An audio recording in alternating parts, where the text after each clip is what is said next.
Time to confront a major threat to our global environment. Cows. Yep. Turns out that worldwide, livestock are a major contributor to greenhouse gas pollution, right up there with cars, planes, and trains.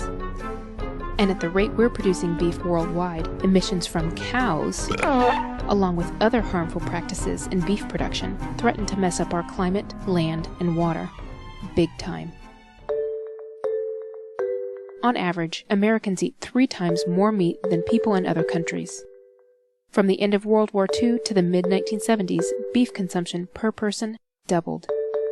The U.S. is now the largest beef producer in the world. Our beef industry is a powerhouse worth $74 billion a year and providing millions of jobs. Today, more and more Americans are choosing chicken and pork, even tofu.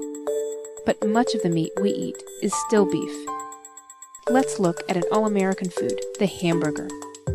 On average, we eat about 3 burgers per week. So let's see. If all 313 million Americans eat 3 burgers per week, that's 156 burgers per person per year. Altogether, that's more than 48 billion burgers every year. A quarter pounder at a fast food joint costs about $3 or $4. That's pretty cheap. But what we don't pay for at the counter, we end up paying for in other ways. What are the hidden costs? First of all, cows take up a lot of space. Worldwide, livestock use 30% of the Earth's entire land area. That's counting pastures and land used to grow grain for feed. We use about 8 times as much land for feeding animals as for feeding humans. And in places like Brazil, acres of forest are still being cleared for livestock, which creates pollution and also removes a perfect sponge for absorbing carbon dioxide. And did someone mention water? It takes about 1,800 gallons of water to make a single pound of grain-fed beef. That's about 4 times the amount for chicken and more than 10 times the amount for a pound of wheat. Why does it take so much land and water to feed cows? Well, for one thing, cows eat a lot. During the first 6 months, a calf eats and eats and eats.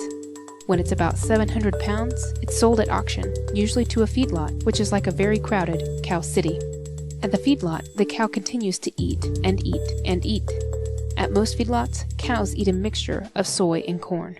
This whole feed system's pretty new. Before the 1970s, cows ate mostly grass. Then Congress passed a farm bill that changed everything. The government started paying farmers to grow feed crops like corn and soy. It also helped pay for more fertilizer. So, voila, now corn is in everything from sodas to cereal. And most of the country's 90 million cows now get corn for breakfast, lunch, and dinner. Unfortunately, cows are built to digest grass. Corn can make them bloat with gas, and cows make a lot of gas. This is no joke.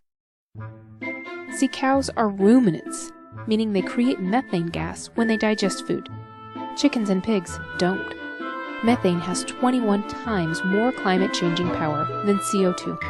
In America, cows produce more greenhouse gas than 22 million cars per year. America's cows create about 500 million tons of manure in a year. That's 3 times as much as we humans do. Cow manure also creates nitrous oxide, which has 300 times the global warming effect of CO2. Cow manure is responsible for 2/3 of all the nitrous oxide pollution in the world. There's another source of nitrous oxide in a cow's life cycle: fertilizer. We Americans use about 17 billion pounds of nitrogen fertilizer to grow feed for our cows. When runoff from fertilizer and manure flow into rivers and then to the ocean, they create huge algae blooms, which suck the oxygen out of the water and leave dead zones where no life can survive. Anyway, back to the feedlot. Once the cows are fattened up, they head to the slaughterhouse. Slaughterhouses create about 30 million pounds of contaminants a year, mainly nitrates and ammonia used to disinfect meat.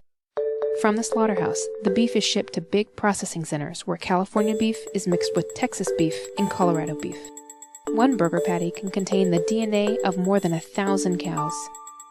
That means a single case of E. coli could easily spread to thousands of burgers. Trucking all that beef around creates pollution too. This isn't an exact science, and the numbers vary depending on how the cows were raised. but a single quarter pounder clocks in at about 6.5 pounds of greenhouse gases. That might not sound like much, but with Americans eating 3 burgers per week, that's more than 158 million tons of greenhouse gases per year, about the same amount as 34 coal-fired power plants. It's not the cow's fault. It's the system we've created to mass-produce beef that's the problem. Too many burgers take a toll on the environment. They can take a toll on your body, too. This is the recommended daily diet. And this is how most Americans actually eat. We eat too much meat, grains, fat, and sugar, and not enough fruits and vegetables. Many studies show that eating too much red meat can lead to heart disease, high blood pressure, and even diabetes. The hidden costs add up. One research group figured the cost just in greenhouse gases, water for growing cattle feed, and healthcare at about $1.51 for every burger. Multiply that by the 48 billion burgers Americans eat every year, and that's more than $72 billion. We don't pay for it at the store or at the fast food joint, but we pay for it in other ways. So what can we do? Well, we don't have to give up meat to change our impact. Cutting out just 1 burger per week would remove as much greenhouse gas pollution as taking your car off the road for 350 miles. If all Americans ate no meat or cheese 1 day a week, it would have the same climate change prevention effect as taking 7.6 million cars off the road for 1 year. And while it's more expensive, grass-fed beef does less damage to the environment. Even the smallest choices make a big difference to the environment, to our neighbors, to our health. In the US, people are starting to eat less meat, but the rest of the world is eating more. Just imagine, what if all 1.3 billion people in China ate 3 burgers a week, like we do? Could our planet keep up?